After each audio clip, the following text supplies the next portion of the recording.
Hey everyone, Alex here with Arctic Zone, and today I'm going to show you how to collapse this Titan 60 can wheeled cooler so you can save some space. Let's start with the cooler.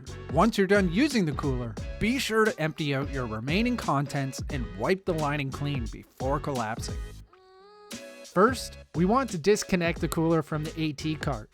Using the clip on the back, once unclipped, the cooler can be easily separated. Ensure the cooler lid is open and place the back saver shoulder strap into the main compartment. Unfasten both straps found on either side of the cooler. Then fold the cooler, ensuring the bottom folds upwards into itself. Take the two straps we unfastened earlier and attach them to the two hook and loop patches on either side of the back. Next, line up the two hook and loop patches on the inside of the lid with the outside of the cooler to ensure the lid stays secure. Once this is done, the cooler has been collapsed. Now, let's take a look at the AT cart. First, push down on the handle to retract it.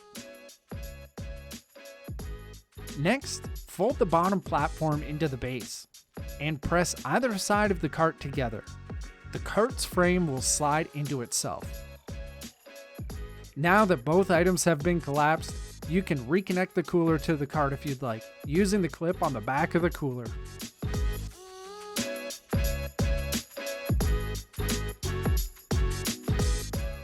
And just like that, our cooler has been collapsed. If you'd like to expand the cooler, simply follow these steps in reverse.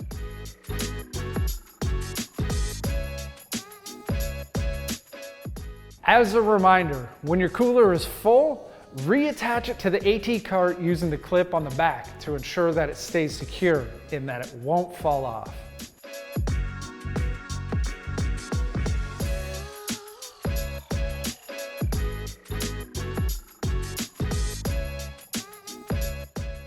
Thanks for watching, and we'll see you next time.